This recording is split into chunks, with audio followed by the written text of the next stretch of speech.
Dillian the Body Snatcher right here. It's a champ. Big up to Sporting Icon. Subscribe. Otherwise, I might pay you guys a visit. Okay, so a lot of you have been asking the question, especially over the last 24 hours, have I heard anything about the undercard for Dillian Whyte versus Tyson Fury, April 23rd at Wembley Stadium for the WBC and Ring Magazine World Heavyweight Championships. Note when I said Wembley Stadium. Oh, by the way, it's 94,000 capacity now. So, okay, so it's not going to be the 100,000 that Frank Warren wanted. It's now 94,000. So that's an extra few thousand that maybe can be given to Tyson Fury, potentially, allegedly, so he can give them to his mates to go flog them on StubHub, along with the 10,000 previously, allegedly. Okay, now, this undercard, are we to expect anything great? Well, yeah, it's Wembley Stadium, so we should expect something. But that's not what we're getting. And I know automatically some people will go, oh God, here he is, he's hating on Tyson Fury.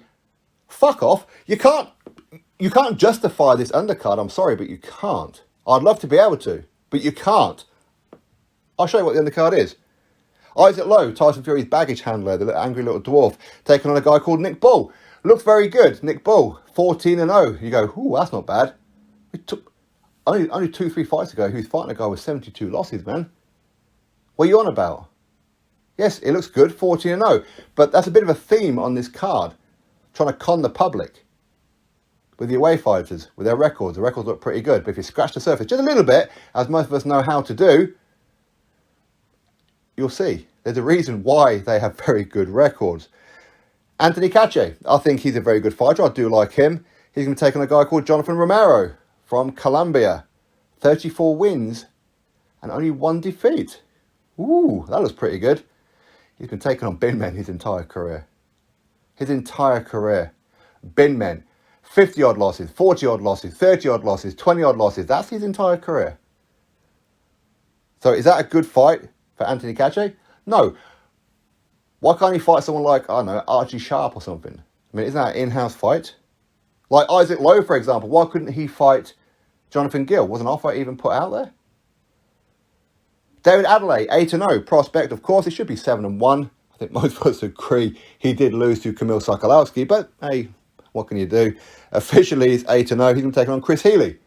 9 wins and 8 defeats. Can't complain about that one too much. This is the right kind of opponent for David Adeleye.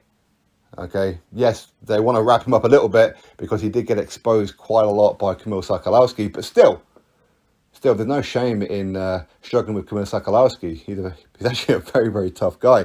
But still, Chris Healy, listen, he's knocked out by Nick Webb, and he's been beaten by Jonathan Palata. In fact, his best win, if we're being honest, is Dorian Darch.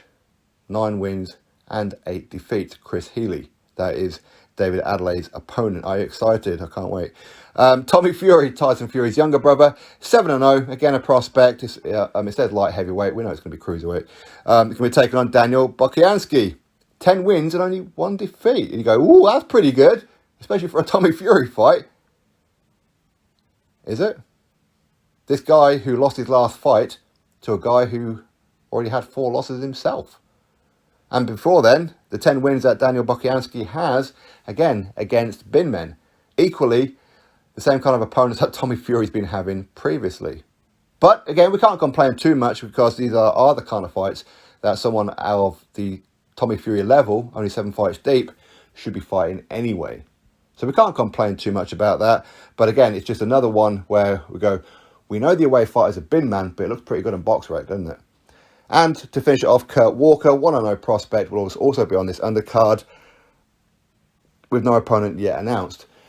All in all, this undercard is a dog's left knacker.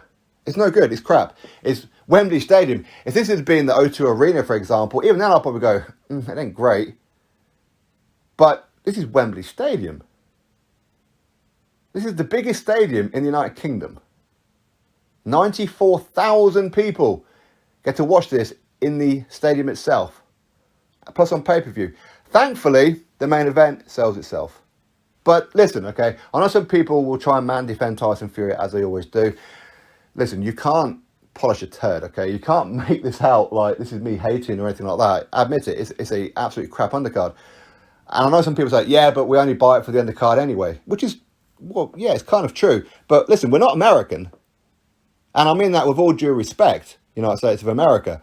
Your undercards are fucking awful. They are awful, but it's acceptable. It's the norm over there.